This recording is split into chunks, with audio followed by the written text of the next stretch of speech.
1 ಸುದ್ದಿಗೆ ಸ್ವಾಗತ. ನಾನು ಶ್ರುತಿರಾಜ್. ರಾಜ್ಯದಲ್ಲಿ ಆಗಿರುವಂತಹ ಬೆಳವಣಿಗೆಗಳ ಕುರಿತಾಗಿ ಒಂದೊಂದೇ ಸುದ್ದಿಗಳನ್ನು ಬನ್ನಿ ಕ್ವಿಕ್ ಆಗಿ ನೋಡ್ತಾ ಹೋಗೋಣ. ಜೂನ್ 11ರಿಂದ ಮಹಿಳೆಯರಿಗೆ ಉಚಿತ ಪ್ರವಾಸಕ್ಕೆ ಅವಕಾಶ ಕೊಡಲಾಗಿದೆ. ಶಕ್ತಿ ಯೋಜನೆಯಡಿ ಕರ್ನಾಟಕದಾದ್ಯಂತ ಸಾರಿಗೆ ಇಲಾಖೆಯ ಸಾಮಾನ್ಯ ಬಸ್ಗಳಲ್ಲಿ ಉಚಿತ ಪ್ರಯಾಣ. ಇದಕ್ಕೆ ಸರ್ಕಾರ ನಿಬಂಧನೆಗಳೊಂದಿಗೆ ಅಧಿಕೃತ ಆದೇಶ ಹೊರಡಿಸಿದೆ. ರಾಜಹಂಸ, ಐಷಾರಾಮಿ, ಎಸಿ, ಸ್ಲೀಪರ್, ನಾನ್ ಎಸಿ ಸ್ಲೀಪರ್ಗಳಲ್ಲಿ ಉಚಿತ ಪ್ರಯಾಣ ಇಲ್ಲ. ಸಾಮಾನ್ಯ ಸಾರಿಗೆ ವೇಗದೂತಗಳಲ್ಲಿ ಮಾತ್ರ ಉಚಿತ ಪ್ರಯಾಣ ಮಾಡಬಹುದಾಗಿದೆ. ಶಕ್ತಿ ಸ್ಮಾರ್ಟ್ ಕಾರ್ಡ್ ಬರೋವರೆಗೆ ಸರ್ಕಾರಿ ಗುರುತಿನ ಚೀಟಿಯನ್ನ ಕಂಡಕ್ಟರ್ಗೆ ತೋರಿಸುವುದು ಕಡ್ಡಾಯ. ಇನ್ನು ಕಂಡಕ್ಟರ್ ಮಹಿಳಾ ಪ್ರಯಾಣಿಕರಿಗೆ ಶೂನ್ಯ ಮೊತ್ತದ ಪ್ರಯಾಣದ ಚೀಟಿ ನೀಡಬೇಕಿದೆ. ಮಹಿಳಾ ಪ್ರಯಾಣಿಕರು ಹೆಚ್ಚುವರಿ ಲಗೇಜ್ ಕೊಂಡು ಹೋದಲ್ಲಿ ಅದರ ಮೊತ್ತವನ್ನು ಪಾವತಿ ಮಾಡಬೇಕು. ಅಂತಾರಾಜ್ಯ ಸಾರಿಗೆಗಳಲ್ಲಿ ಉಚಿತ ಪ್ರಯಾಣಕ್ಕೆ ಅವಕಾಶ ಇಲ್ಲ. ಮಹಿಳಾ ಪ್ರಯಾಣಿಕರೊಂದಿಗೆ ಚಾಲಕರು, ನಿರ್ವಾಹಕರು ಸೌಜನ್ಯದಿಂದ ವರ್ತಿಸಬೇಕು. ಉಚಿತ ಪ್ರಯಾಣದಲ್ಲಿ 6ರಿಂದ 8 ವರ್ಷದ ಮಕ್ಕಳು ಒಳಗೊಂಡಿರುತ್ತಾರೆ. ಹಾಗೆ ಸಾಂದರ್ಭಿಕ ಒಪ್ಪಂದ ಖಾಯಂ ಗುತ್ತಿಗೆಗೆ ಉಚಿತ ಪ್ರಯಾಣ ಅನ್ವಯ ಆಗೋದಿಲ್ಲ ಅಂತ ಆದೇಶದಲ್ಲಿ ತಿಳಿಸಲಾಗಿದೆ. ಶಕ್ತಿ ಯೋಜನೆ ಹಾಗೂ ಅನ್ನಭಾಗ್ಯ ಯೋಜನೆ ಉದ್ಘಾಟನೆ ಕುರಿತು ಸಿಎಂ ಪೂರ್ವಭಾವಿ ಸಭೆ ನಡೆಸಿದ್ದಾರೆ. ಶಕ್ತಿ ಭವನದಲ್ಲಿ ನಡೆದ ಸಭೆಯಲ್ಲಿ ಸಾರಿಗೆ ಸಚಿವ ರಾಮಲಿಂಗಾರೆಡ್ಡಿ, ಆಹಾರ ಮತ್ತು ನಾಗರಿಕ ಪೂರೈಕೆ ಸಚಿವ ಕೆಎಚ್ ಮುನಿಯಪ್ಪ ಸೇರಿ ಹಲವರು ಭಾಗಿಯಾಗಿದ್ದರು. ಜೂನ್ 11ರಂದು ಮಹಿಳೆಯರಿಗೆ ಉಚಿತ ಬಸ್ ಪ್ರಯಾಣ ಸೌಲಭ್ಯ ಕಲ್ಪಿಸುವ ಶಕ್ತಿ ಯೋಜನೆಗೆ ವಿಧಾನಸೌಧದ ಮುಂಭಾಗದಲ್ಲಿ ಸಿಎಂ ಚಾಲನೆ ನೀಡಿದ್ದಾರೆ. ಅವತ್ತು ಮಧ್ಯಾಹ್ನ 1 ಗಂಟೆಯ ಬಳಿಕ ಈ ಸೌಲಭ್ಯ ಜಾರಿಗೆ ಬರಲಿದೆ. ಬಿಜೆಪಿ ಸರ್ಕಾರ ಮಾಡಿರೋ ಮೀಸಲಾತಿಯ ಗೊಂದಲವನ್ನ ನಿವಾರಿಸುತ್ತೇವೆ ಅಂತ ಸಿಎಂ ಸಿದ್ದರಾಮಯ್ಯ ಹೇಳಿದ್ದಾರೆ. ಶೋಷಿತ ವರ್ಗಗಳ ಒಕ್ಕೂಟದ ಸದಸ್ಯರಿಗೆ ಸಿಎಂ ಭರವಸೆ ನೀಡಿದ್ದಾರೆ. ಸರ್ಕಾರದ ಅವಧಿಯಲ್ಲಿ ಶಾಶ್ವತ ಹಿಂದುಳಿದ ವರ್ಗಗಳ ಆಯೋಗದ ವತಿಯಿಂದ ಹಮ್ಮಿಕೊಳ್ಳಲಾದ ಜಾತಿವಾರು ಸಾಮಾಜಿಕ ಶೈಕ್ಷಣಿಕ ಸಮೀಕ್ಷೆ ವರದಿಯನ್ನು ಸ್ವೀಕರಿಸಿ ಅದರ ದತ್ತಾಂಶದ ಆಧಾರದಲ್ಲಿ ವಿವಿಧ ಸಮುದಾಯಗಳಿಗೆ ಅನುಕೂಲ ಕಲ್ಪಿಸಲಾಗುವುದು ಎಂದಿದ್ದಾರೆ. ಗ್ಯಾರಂಟಿ ಯೋಜನೆಗಳಿಗೆ ಹಣ ಸಂಗ್ರಹಿಸಲು ಮದ್ಯಕ್ಕೆ ತೆರಿಗೆ ಹೆಚ್ಚು ಮಾಡೋ ಸಾಧ್ಯತೆ ಇದೆ. ರಾಜ್ಯ ಸರ್ಕಾರ ಶೀಘ್ರವೇ ಮದ್ಯದ ಮೇಲಿನ ಸುಂಕವನ್ನು ಶೇಕಡಾ 10ರಿಂದ 15ಕ್ಕೆ ಹೆಚ್ಚಳ ಮಾಡುವ ಸಾಧ್ಯತೆ ಇದೆ. ಇದರಿಂದ ಬಿಯರ್ ಸೇರಿದಂತೆ ಹಾರ್ಡ್ ಡ್ರಿಂಕ್ಗಳ ಮೇಲಿನ ದರ ಹೆಚ್ಚಾಗಲಿದೆ ಅಂತ ಅಬಕಾರಿ ಮೂಲಗಳು ತಿಳಿಸಿವೆ. ಸಂಪನ್ಮೂಲ ಕ್ರೋಢೀಕರಣಕ್ಕೆ ಹೆಚ್ಚಿನ ಒತ್ತು ನೀಡುತ್ತಾ ಇರೋ ಸರ್ಕಾರ ಶೀಘ್ರ ಮದ್ಯದ ಬೆಲೆ ಏರಿಸಲು ಆಯೋಜಿಸಲಾಗಿದೆ. ಬಜೆಟ್ನಲ್ಲಿ ಈ ಬಗ್ಗೆ ಆದೇಶ ಹೊರಬೀಳೋ ಸಾಧ್ಯತೆ ಇದೆ. ಇದು ಎಣ್ಣೆ ಪ್ರಿಯರಿಗೆ ಶಾಕ್ ಕೊಟ್ಟಿದೆ. ವಿದ್ಯುತ್ ದರ ಏರಿಕೆ ಖಂಡಿಸಿ ಬಿಜೆಪಿ ಮಹಿಳಾ ಮೋರ್ಚಾ ನೇತೃತ್ವದಲ್ಲಿ ಹುಬ್ಬಳ್ಳಿಯ ಸಿಬಿಟಿ ಬಸ್ ನಿಲ್ದಾಣದ ಬಳಿ ಪ್ರತಿಭಟನೆ ನಡೆಸಲಾಯಿತು. ಕೂಡಲೇ ವಿದ್ಯುತ್ ದರ ಇಳಿಸಬೇಕು ಅಂತ ಆಗ್ರಹಿಸಿದ ಪ್ರತಿಭಟನಾಕಾರರು ಕಾಂಗ್ರೆಸ್ ಹಾಗೂ ಸಿದ್ದರಾಮಯ್ಯ ವಿರುದ್ಧ ಧಿಕ್ಕಾರ ಕೂಗಿದ್ರು. ಸ್ಥಳಕ್ಕೆ ಆಗಮಿಸಿದ ಹೆಸ್ಕಾಂ ಅಧಿಕಾರಿಗಳ ಬಳಿಯೂ ಪ್ರತಿಭಟನಾಕಾರರು ವಾಗ್ವಾದ ನಡೆಸಿದ್ರು.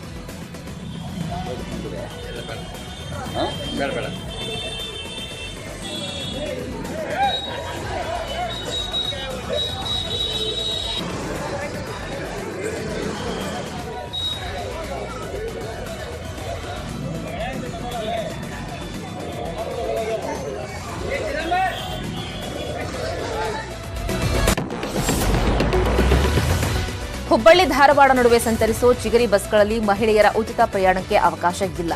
ಇದಕ್ಕೆ ಈ ಭಾಗದ ಮಹಿಳೆಯರು ಅಸಮಾಧಾನ ಹೊರಹಾಕಿದ್ದಾರೆ.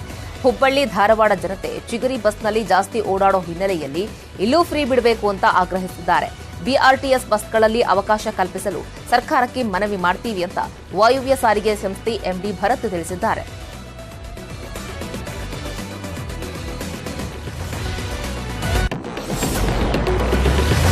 ಮಾಜಿ ಸಿಎಂ ಬಿಎಸ್ ಯಡಿಯೂರಪ್ಪ ವಿರುದ್ಧದ ಡಿನೋಟಿಫಿಕೇಷನ್ ಪ್ರಕರಣವನ್ನು ಕರ್ನಾಟಕ ಹೈಕೋರ್ಟ್ ರದ್ದುಪಡಿಸಿದೆ. ಹೈಕೋರ್ಟ್ನ ನ್ಯಾಯಮೂರ್ತಿ ನಾಗಪ್ರಸನ್ನ ಅವರಿದ್ದ ಏಕಸದಸ್ಯ ಪೀಠ ಪ್ರಕರಣವನ್ನು ವಜಾ ಮಾಡಿ ಆದೇಶಿಸಿದೆ. ಈ ಮೂಲಕ 8 ವರ್ಷದ ಹಿಂದಿನ ಪ್ರಕರಣದಿಂದ ಬಿಎಸ್ವೈಗೆ ಬಿಗ್ ರಿಲೀಫ್ ಸಿಕ್ಕಿದೆ. ಈ ಹಿಂದೆ ಸಿಎಜಿ ವರದಿ ಆಧರಿಸಿದ 15 ಪ್ರಕರಣಗಳನ್ನು ಹೈಕೋರ್ಟ್ ರದ್ದುಪಡಿಸಿತ್ತು. ಹಿಂದಿನ ತೀರ್ಪು ಆಧರಿಸಿ 2015ರ ಡಿಸೆಂಬರ್ 19ರ ಕೇಸನ್ನು ಹೈಕೋರ್ಟ್ ಇದೀಗ ರದ್ದುಪಡಿಸಿದೆ.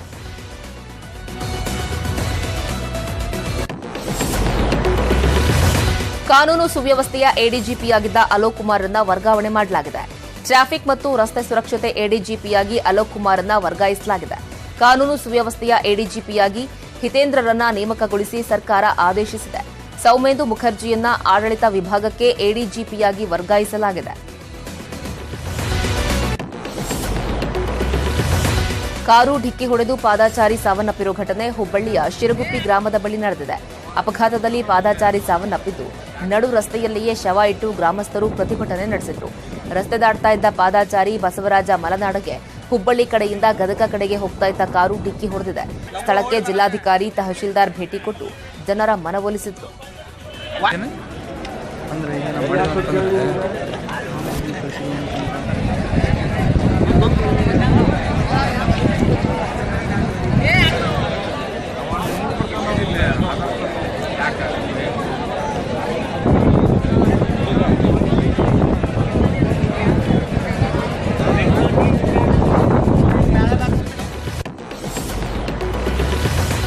ಮಧ್ಯರಾತ್ರಿ ಕುಡಿದು ಯುವಕರ ಟೀಮ್ ಡೆಡ್ಲಿ ಡ್ರೈವಿಂಗ್ ಮಾಡಿ ಸರಣಿ ಅಪಘಾತ ಮಾಡಿದೆ. ಜೆಪಿ ನಗರದಲ್ಲಿ ಯುವಕರ ಹುಚ್ಚಾಟದಿಂದ 2 ಕಾರುಗಳು ಹಾಗೂ 1 ಆಟೋ ಜಖಂಗೊಂಡಿದೆ. 6 ಜನ ಪ್ರಯಾಣಿಕರು ಅಪಘಾತದಿಂದ ಪಾರಾಗಿದ್ದಾರೆ. ಮೆಗಾಸಿಟಿ ಕಡೆಯಿಂದ ಜೆಪಿ ನಗರದ ಮೆಟ್ರೋ ಸ್ಟೇಷನ್ ಕಡೆ ಬರ್ತಾ ಇದ್ದ ಸ್ಕೋಡಾ ಕಾರು ಚಾಲಕ ನಿಯಂತ್ರಣ ತಪ್ಪಿ ಮೊದಲು ಆಟೋಗೆ ಡಿಕ್ಕಿ ಹೊಡೆದಿದ್ದಾನೆ. ಬಳಿಕ ಪಕ್ಕದಲ್ಲೇ ಬರ್ತಾ ಇದ್ದ ಡಸ್ಟರ್ ಕಾರಿಗೂ ಡಿಕ್ಕಿ ಹೊಡೆದಿದೆ. ಡಸ್ಟರ್ ಕಾರು ಪಲ್ಟಿ ಹೊಡೆದಿದ್ದು ಚಾಲಕ ಲಿಖಿತ್ಗೆ ಸಣ್ಣ ಪುಟ್ಟ ಗಾಯಗಳಾಗಿದೆ. ಆಟೋ ಚಾಲಕನಿಗೂ ಗಾಯಗಳಾಗಿದೆ.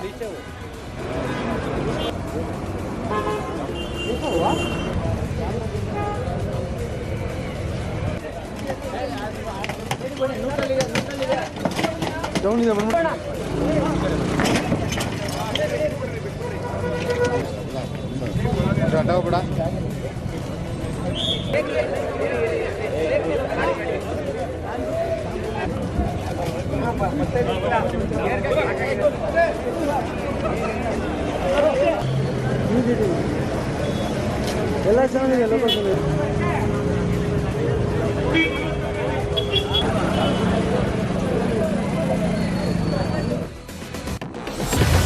ವಿಜಯಪುರದಲ್ಲಿ ನಿವೇಶನ ಒತ್ತುವರಿಗೆ ಸಂಬಂಧಪಟ್ಟಂತೆ ಪೊಲೀಸ್ ಕಾನ್ಸ್ಟೇಬಲ್ ಒಬ್ಬರು ಸರ್ಕಾರಿ ಶಾಲೆಯ ಶಿಕ್ಷಕನಿಗೆ ಅವಾಚ್ಯ ಶಬ್ದಗಳಿಂದ ನಿಂದಿಸಿರುವ ಆರೋಪ ಕೇಳಿಬಂದಿದೆ.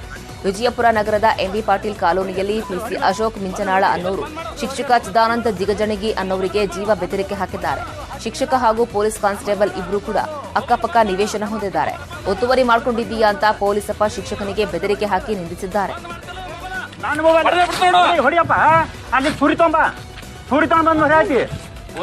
ಅಲ್ಲಿ ಚೂರಿ ತಗೊಂಡ್ ಬಂದ ನಿಮ್ಮ ಕಂಟ್ರಿ ಪಿಸ್ತಲ್ ತಗೋಬರಿ ಕಡಿಯಪ್ಪ ಕಡಿ.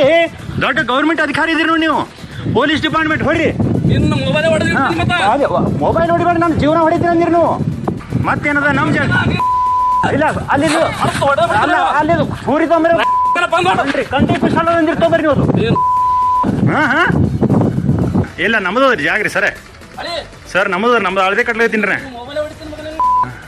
ಇಲ್ಲ ಕೈ ಹಚ್ಚಲಿ ಹೊಡ್ರಿ ಹೊಡ್ರಿ ಮೊದಲು ಹೊಡ್ರಿ ಹೊಡ್ರಿ. ನನ್ನ ಮೊಬೈಲ್ ಹಕ್ಕಿಲ್ಲ, ನನ್ನ ಮೊಬೈಲ್ ಹಚ್ಚಬಾರ್ದು. ಅದ್ರ ಬಡಗಿನ ಹೊಡ್ರಿ ಮೊದಲು, ದೊಡ್ಡವ್ರಿದ್ರೆ ಹೊಡ್ರಿ ಮೊದಲು. ನನ್ನ ಮೊಬೈಲ್ ಹೊಡಿಯಪ್ಪ. ಅಲ್ಲಿ ಚೂರಿ ತಗೊಂಡ್ ಬಂದ್ ಹಾಕಿ ಅಲ್ಲಿ ಚೂರಿ ತಗೊಂಡ್ ಬಂದ ನಿಮ್ಮ ಕಂಟ್ರಿ ಪಿಸ್ತಲ್ ತಗೋಬರಿ ಕಡಿಯಪ್ಪ ಕಡಿ. ದೊಡ್ಡ ಗೌರ್ಮೆಂಟ್ ಅಧಿಕಾರಿ ಇದ್ರಿ ನೀವು, ಪೊಲೀಸ್ ಡಿಪಾರ್ಟ್ಮೆಂಟ್ ಹೊಡ್ರಿ. ಮೊಬೈಲ್ ಹೊಡಿಬೇಡಿ, ನನ್ನ ಜೀವನ ಹೊಡಿತೀರ ಅಂದಿರಿ ನೀವು. ಮತ್ತೇನದ ನಮ್ ಜಾಗ ಇಲ್ಲ ಅಲ್ಲಿ ಅಲ್ಲಿ. ಚಿಕ್ಕಬಳ್ಳಾಪುರದ ಚಿಂತಾಮಣಿಯಲ್ಲಿ ಮತ್ತೆ ನೈತಿಕ ಪೊಲೀಸ್ಗಿರಿ ನಡೆದಿದೆ. ಚೇಳೂರು ಮೂಲದ ಮುಸ್ಲಿಂ ಯುವತಿಯೊಬ್ಬಳು ಹಿಂದೂ ಯುವಕನ ಜೊತೆ ಇದ್ಲು ಅನ್ನೋ ಕಾರಣಕ್ಕೆ ಯುವಕರ ಗುಂಪು ಗಲಾಟೆ ಮಾಡಿದೆ. ಅಲ್ಲದೆ ಯುವಕನನ್ನ ನಿಂದಿಸಿ ಹಲ್ಲೆಗೆ ಯತ್ನಿಸಿದ್ದಾರೆ. ಇಬ್ಬರು ಸ್ನೇಹಿತರು ಅಂತ ಹೇಳಿದ್ರೂ ಕೂಡ ಬಿಡದೆ ಯುವಕರು ಗಲಾಟೆ ಮಾಡಿದ್ದಾರೆ. ನಿನ್ನೆ ನಡೆದಿರೋ ಘಟನೆ ಸಾಮಾಜಿಕ ಜಾಲತಾಣದಲ್ಲಿ ವೈರಲ್ ಆಗಿದೆ.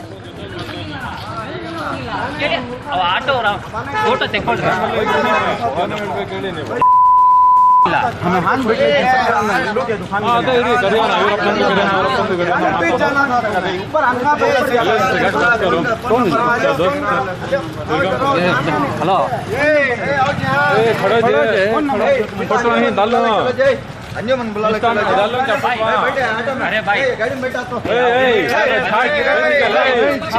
भाई कुछ नहीं किया बैठो गाड़ी में बैठ जाना। वो सभी बोल रही नहीं, कौन है हमारा फ्रेंड का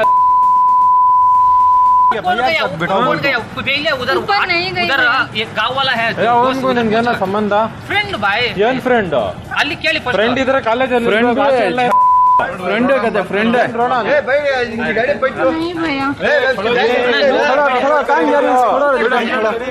ಕೊಡಲ್ಲ ಇವಾಗ.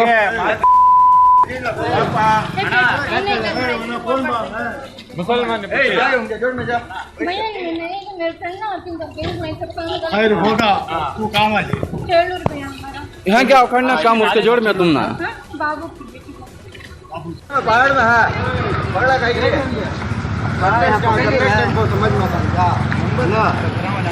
गाड़ी है क्या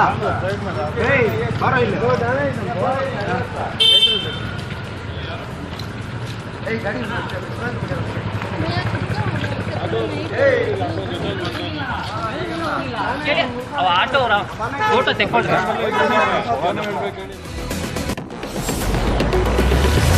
ಮಧ್ಯಾಹ್ನದ ಊಟ ಸೇವಿಸಿದ 35 ಮಂದಿ ಸೈನಿಕರು ಅಸ್ವಸ್ಥರಾಗಿದ್ದಾರೆ. ಹಾಸನ ಜಿಲ್ಲೆಯ ಸಕಲೇಶಪುರ ತಾಲೂಕಿನ ಕುಡುಗರಹಳ್ಳಿಯಲ್ಲಿ ನಿನ್ನೆ ಈ ಘಟನೆ ನಡೆದಿದೆ. ಗ್ರಾಮದ ಬಳಿಯ ಕ್ಯಾಂಪ್ನಲ್ಲಿ ಚಾಲನಾ ತರಬೇತಿಗೆ ಸೈನಿಕರು ಬಂದಿದ್ರು. ಈ ವೇಳೆ ಕ್ಯಾಂಪ್ನಲ್ಲೇ ತಯಾರಾದ ಆಹಾರ ಸೇವಿಸಿದ ಬಳಿಕ ಸೈನಿಕರು ಅಸ್ವಸ್ಥಗೊಂಡಿದ್ದಾರೆ. ಎಲ್ಲಾ ಸೈನಿಕರಿಗೆ ಸಕಲೇಶಪುರ ಕ್ರಾಫರ್ಡ್ ಆಸ್ಪತ್ರೆಯಲ್ಲಿ ಚಿಕಿತ್ಸೆ ನೀಡಲಾಗ್ತಾ ಇದೆ.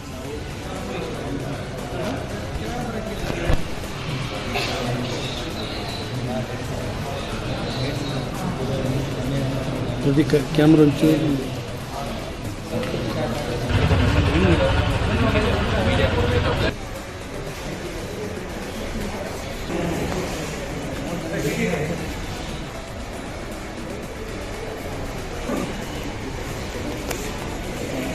ಮಧ್ಯಾಹ್ನ ಊಟ ಮಾಡಿದ್ಮೇಲೆ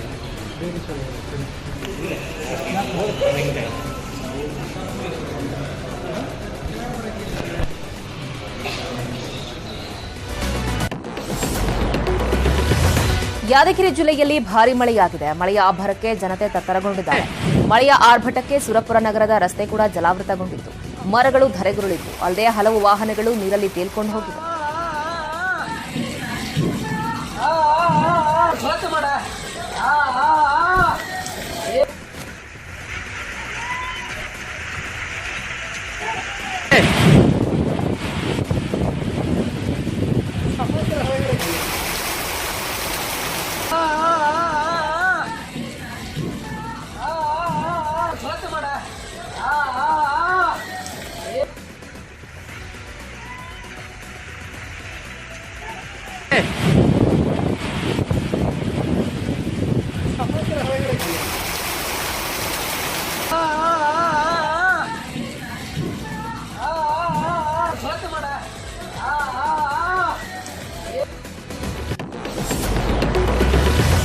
ಉತ್ತರ ಕನ್ನಡ ಜಿಲ್ಲೆಯ ಅಂಕೋಲಾದಲ್ಲಿ ಸೇತುವೆ ಮುರಿದು ಬಿದ್ದಿದ್ರು ಅಧಿಕಾರಿಗಳು ಇನ್ನೂ ಕೂಡ ತಲೆಕೆಡಿಸಿಕೊಂಡಿಲ್ಲ.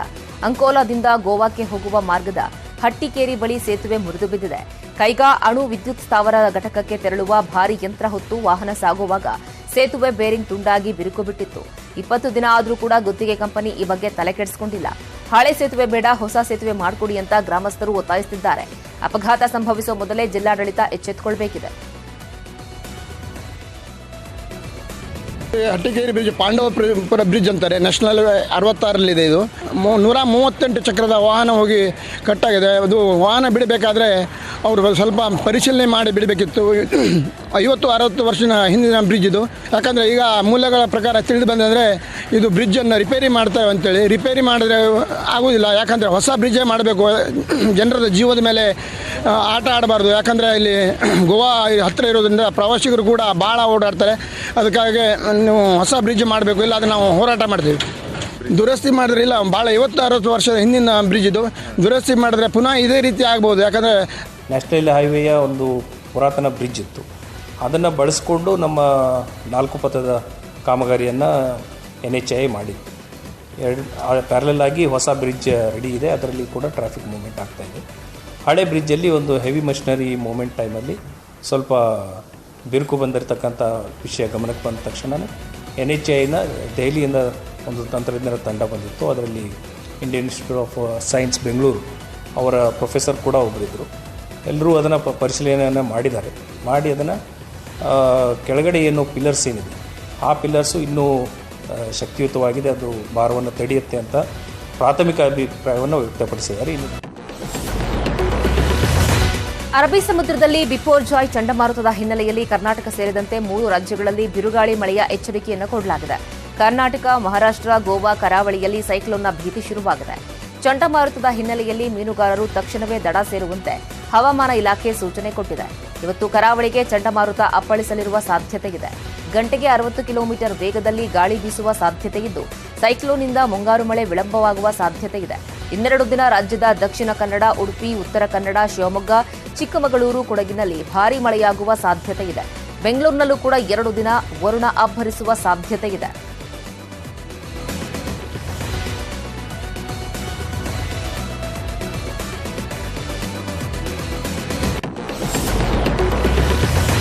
ಕಾಫಿನಾಡು ಚಿಕ್ಕಮಗಳೂರು ಪ್ರವಾಸಿಗರ ನೆಚ್ಚಿನ ತಾಣ. ಆದರೆ ಜಿಲ್ಲೆಗೆ ಬರೋ ಪ್ರವಾಸಿಗರಿಗೆ ಯಾವುದೇ ಮೂಲಭೂತ ಸೌಕರ್ಯಗಳೇ ಇಲ್ಲ.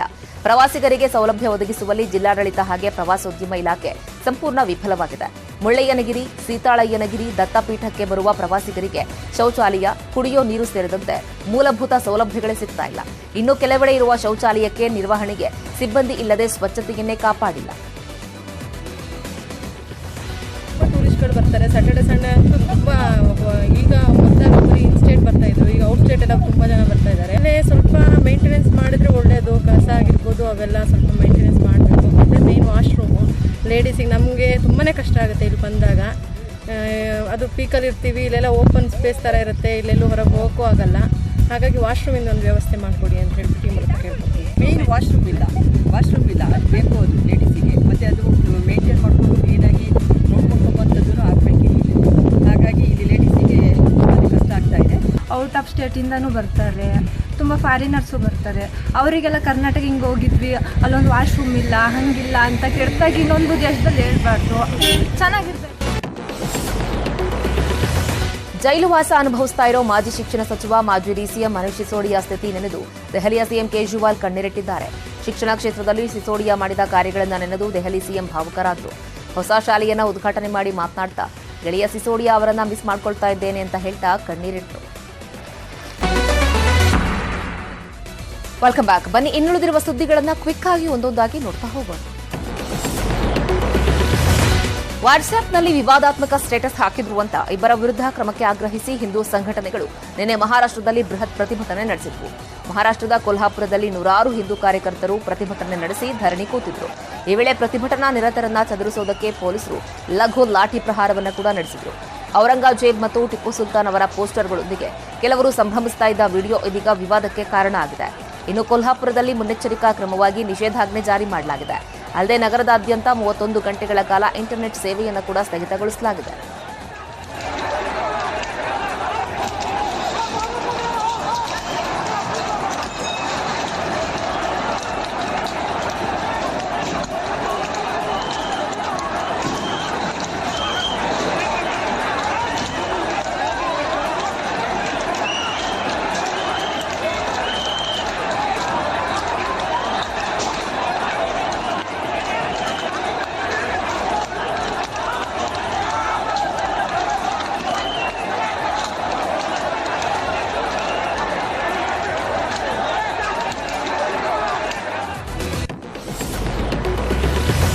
ಮಹಾರಾಷ್ಟ್ರದ ಕೊಲ್ಹಾಪುರದಲ್ಲಿ ಔರಂಗಜೇಬನ ಕುರಿತು ಗಲಾಟೆ ನಡೆದ ಬೆನ್ನಲ್ಲೇ ಬೆಳಗಾವಿಯ ಚಿಕ್ಕೋಡಿಯಲ್ಲೂ ವಿವಾದ ಶುರುವಾಗ್ತಾ ಇದೆ.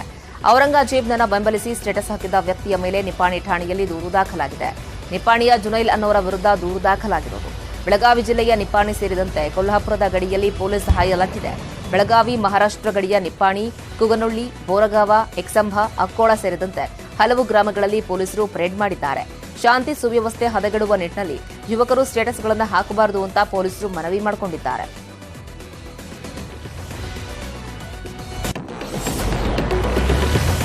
ದಿವಾಳಿ ಅಂಚಿಗೆ ಹೋಗಿರೋ ಸರ್ಕಾರಿ ಸ್ವಾಮ್ಯದ ಬಿಎಸ್ಎನ್ಎಲ್ ಪುನಶ್ಚೇತನಕ್ಕೆ ಕೇಂದ್ರ ಸರ್ಕಾರ ಮುಂದಾಗಿದೆ. ಖಾಸಗಿ ಟೆಲಿಕಾಂ ಕಂಪನಿಗಳ ಸೇವೆಗೆ ಪೈಪೋಟಿ ನೀಡಲಾಗಿದೆ. ಬಿಎಸ್ಎನ್ಎಲ್ ಆರ್ಥಿಕ ನಷ್ಟದ ಹಾದಿ ಹಿಡಿದಿತ್ತು. ಇದನ್ನ ಮೇಲೆತ್ತೋದಕ್ಕೆ ಕೇಂದ್ರ ಸರ್ಕಾರ ಬರೋಬ್ಬರಿ 89,000 ಕೋಟಿ ಪ್ಯಾಕೇಜ್ ಘೋಷಿಸಿದೆ. ಅಲ್ಲದೆ ಬಿಎಸ್ಎನ್ಎಲ್ ಈಗಿನ 1.5 ಲಕ್ಷ ಕೋಟಿ ಬಂಡವಾಳವನ್ನು 2.1 ಕೋಟಿಗೆ ಹೆಚ್ಚಿಸಲು 4G, 5G ತರಂಗಾಂತರ ನೀಡಲು ಕೂಡ ಅನುಮತಿ ನೀಡಲಾಗಿದೆ. ಪ್ರಧಾನಿ ಮೋದಿ ಅಧ್ಯಕ್ಷತೆಯಲ್ಲಿ ನಡೆದ ಕ್ಯಾಬಿನೆಟ್ನ ಮೀಟಿಂಗ್ನಲ್ಲಿ ಪ್ಯಾಕೇಜ್ಗೆ ಒಪ್ಪಿಗೆ ಸಿಕ್ಕಿದೆ.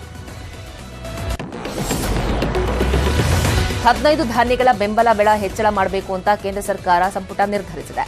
ಭತ್ತ, ರಾಗಿ, ಜೋಳ, ಶೇಂಗಾ, ಹೆಸರು, ಉದ್ದು ಸೇರಿದಂತೆ 15 ಧಾನ್ಯಗಳ ಬೆಂಬಲ ಬೆಲೆ ಶೀಘ್ರವೇ ಹೆಚ್ಚಲಿದೆ. ಪ್ರಧಾನಿ ಮೋದಿ ಅಧ್ಯಕ್ಷತೆಯಲ್ಲಿ ನಡೆದ ಆರ್ಥಿಕ ವ್ಯವಹಾರಗಳ ಕುರಿತಾದ ಸಂಪುಟ ಸಮಿತಿ ಸಭೆಯಲ್ಲಿ ಬೆಂಬಲ ಬೆಲೆ ಹೆಚ್ಚಿಸಲು ನಿರ್ಧರಿಸಲಾಗಿದೆ. ಪ್ರತಿ ಕ್ವಿಂಟಾಲ್ ಭತ್ತಕ್ಕೆ 2,060 ರೂಪಾಯಿಯಿಂದ 2,203ಕ್ಕೆ ಏರಿಸಲಾಗಿದೆ. ಇದೇ ವೇಳೆ ಹೆಸರು ಬೇಳೆಯ ಬೆಂಬಲ ಬೆಲೆ ಗರಿಷ್ಠ 800 ರೂಪಾಯಿಯಷ್ಟು ಹೆಚ್ಚಿಸಲಾಗಿದೆ. ಹರಿಯಾಣದಲ್ಲಿ ರೈತರ ಬೆಂಬಲ ಬೆಲೆಗೆ ಒತ್ತಾಯಿಸಿ ತೀವ್ರ ಪ್ರತಿಭಟನೆ ನಡೆಸಿದ್ರು. ಸೂರ್ಯಕಾಂತಿ ಬೀಜಕ್ಕೂ ಬೆಂಬಲ ಬೆಲೆ ನೀಡಬೇಕು ಅಂತ ಒತ್ತಾಯಿಸಿ ಸಾವಿರಾರು ರೈತರು ಬೀದಿಗಿಳಿದು ಪ್ರತಿಭಟನೆ ನಡೆಸಿದ್ರು. ಶಹಾಬಾದ್ನಲ್ಲಿ ರಾಷ್ಟ್ರೀಯ ಹೆದ್ದಾರಿಯನ್ನು ತಡೆದು ಪ್ರತಿಭಟನೆಯನ್ನು ನಡೆಸಲಾಯಿತು.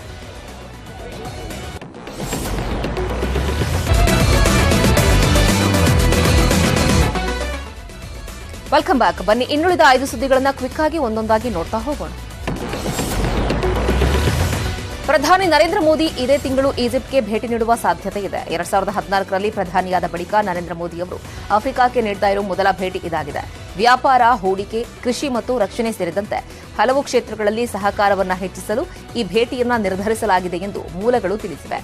ಅರಬ್ ಜಗತ್ತು ಮತ್ತು ಆಫ್ರಿಕಾ ಎರಡರ ರಾಜಕೀಯದಲ್ಲಿ ಪ್ರಮುಖ ರಾಷ್ಟ್ರವಾಗಿರುವ ಈಜಿಪ್ಟ್ನೊಂದಿಗೆ ಬಾಂಧವ್ಯವನ್ನ ಇನ್ನಷ್ಟು ವಿಸ್ತರಿಸಲು ಭಾರತ ಉತ್ಸುಕವಾಗಿದೆ. ಪ್ರಧಾನಿ ಮೋದಿಯವರ ಈಜಿಪ್ಟ್ ಪ್ರವಾಸದ ಬಗ್ಗೆ ಯಾವುದೇ ಅಧಿಕೃತ ಪ್ರಕಟಣೆ ಇದುವರೆಗೂ ಹೊರಬಿದ್ದಿಲ್ಲ. ಲೋಕಸಭಾ ಚುನಾವಣೆಗೆ ರಾಹುಲ್ ಗಾಂಧಿ ಮಹಾಮೈತ್ರಿಯ ಸುಳಿವು ನೀಡಿದ್ದಾರೆ. ಜೂನ್ 23ರಂದು ರಾಹುಲ್ ದೇಶದ ಎಲ್ಲ ವಿಪಕ್ಷಗಳ ಸಭೆ ನಡೆಸಲಿದ್ದಾರೆ. ಬಿಹಾರದ ಪಾಟ್ನಾದಲ್ಲಿ ವಿಪಕ್ಷ ನಾಯಕರ ಸಭೆ ನಡೆಯಲಿದೆ. ಈ ಸಭೆಯಲ್ಲಿ ಮಮತಾ ಬ್ಯಾನರ್ಜಿ, ದೆಹಲಿಯ ಸಿಎಂ ಅರವಿಂದ್ ಕೇಜ್ರಿವಾಲ್, ಎನ್ಸಿಪಿ ಮುಖಂಡ ಶರದ್ ಪವಾರ್, ತಮಿಳುನಾಡು ಸಿಎಂ ಎಂಕೆ ಸ್ಟಾಲಿನ್ ಸೇರಿದಂತೆ ಗಣ್ಯರು ಪಾಲ್ಗೊಳ್ಳಲಿದ್ದಾರೆ. ಲೈಂಗಿಕ ಕಿರುಕುಳ ಆರೋಪ ಎದುರಿಸ್ತಾ ಇರೋ ಬಿಜೆಪಿಯ ಸಂಸದ ಹಾಗೂ ಡಬ್ಲ್ಯೂಎಫ್ಐ ಅಧ್ಯಕ್ಷ ಬ್ರಿಜ್ ಭೂಷಣ್ ಶರಣ್ ಸಿಂಗ್ ಬಂಧನಕ್ಕೆ ಒತ್ತಾಯಿಸಿ ಪ್ರತಿಭಟನೆ ನಡೆಸ್ತಾ ಇರೋ ಕುಸ್ತಿಪಟುಗಳು ತಾತ್ಕಾಲಿಕವಾಗಿ ಜೂನ್ 15ರವರೆಗೆ ಪ್ರತಿಭಟನೆ ಹಿಂಪಡೆಯಲು ಒಪ್ಪಿಕೊಂಡಿದ್ದಾರೆ. ಕೇಂದ್ರ ಕ್ರೀಡಾ ಸಚಿವ ಅನುರಾಗ್ ಠಾಕೂರ್ ಅವರ ಇವತ್ತು ಪ್ರತಿಭಟನಾ ನಿರತ ಕುಸ್ತಿಪಟುಗಳೊಂದಿಗೆ ಸುಮಾರು 5 ಗಂಟೆಗಳ ಕಾಲ ನಿನ್ನೆ ಸಭೆ ನಡೆಸಿದ್ರು. ಈ ವೇಳೆ ಬ್ರಿಜ್ ಭೂಷಣ್ ವಿರುದ್ಧದ ಲೈಂಗಿಕ ಕಿರುಕುಳ ಆರೋಪದ ಕುರಿತು ಪೊಲೀಸರು ಜೂನ್ 15ರೊಳಗೆ ತನಿಖೆಯನ್ನು ಪೂರ್ಣಗೊಳಿಸಲಿದ್ದಾರೆ ಅನ್ನೋ ಭರವಸೆ ಕೊಟ್ಟಿದ್ದಾರೆ. ಅಲ್ಲಿವರೆಗೂ ಕೂಡ ಕಾಯಬೇಕು ಅಂತ ಹೇಳಿ ನಿನ್ನೆ ಮನವಿಯನ್ನು ಕೂಡ ಮಾಡಿಕೊಂಡ್ರು. ಹೀಗಾಗಿ ಪ್ರತಿಭಟನಾ ನಿರತ ಕುಸ್ತಿಪಟುಗಳು ತಮ್ಮ ಪ್ರತಿಭಟನೆಯನ್ನ ಸದ್ಯ 1 ವಾರದ ಮಟ್ಟಿಗೆ ಹಿಂಪಡೆಯೋದಕ್ಕೆ ಒಪ್ಪಿಕೊಂಡಿದ್ದಾರೆ. ಮೊನ್ನೆಯಷ್ಟೇ ಅದ್ದೂರಿಯಾಗಿ ವಿವಾಹವಾಗಿದ್ದ ಅಭಿಷೇಕ್ ಅಂಬರೀಶ್ ಹಾಗೂ ಅವಿವಾ ರಿಸೆಪ್ಷನ್ ಅರಮನೆ ಮೈದಾನದಲ್ಲಿ ಅದ್ದೂರಿಯಾಗಿ ನಡೆಯಿತು. ಅಂಬಿ ಸುಮಲತಾ ಮಗನ ಮದುವೆಗೆ ದಕ್ಷಿಣ ಭಾರತದ ಚಿತ್ರರಂಗವೇ ಸಾಕ್ಷಿಯಾಗಿತ್ತು.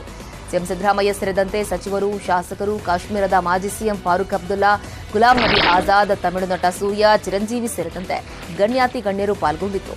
ಸುಮಾರು 3,000 ವಿಐಪಿಗಳಿಗೆ ಆಸನದ ವ್ಯವಸ್ಥೆ ಮಾಡಲಾಗಿತ್ತು. 25,000 ಜನರಿಗೆ ಊಟದ ವ್ಯವಸ್ಥೆಯನ್ನ ಮಾಡಲಾಗಿತ್ತು. ಇನ್ನು ಇದೇ ವೇಳೆ ಸಿದ್ದರಾಮಯ್ಯನವರು ಪಾನಿಪುರಿ ಸವಿದ್ರು.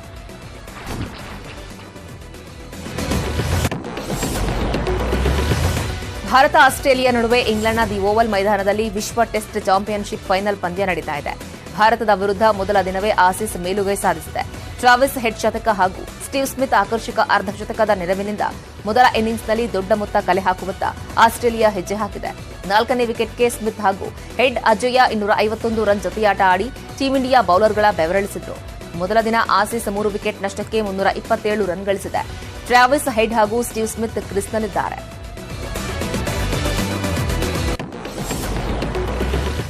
ಇನ್ಫ್ರಾ ಮಾರ್ಕೆಟ್ ಎಪ್ಪಿಸುವ ವೆದರ್ ರಿಪೋರ್ಟ್ ಅನ್ನು ಬನ್ನಿ ನೋಡೋಣ.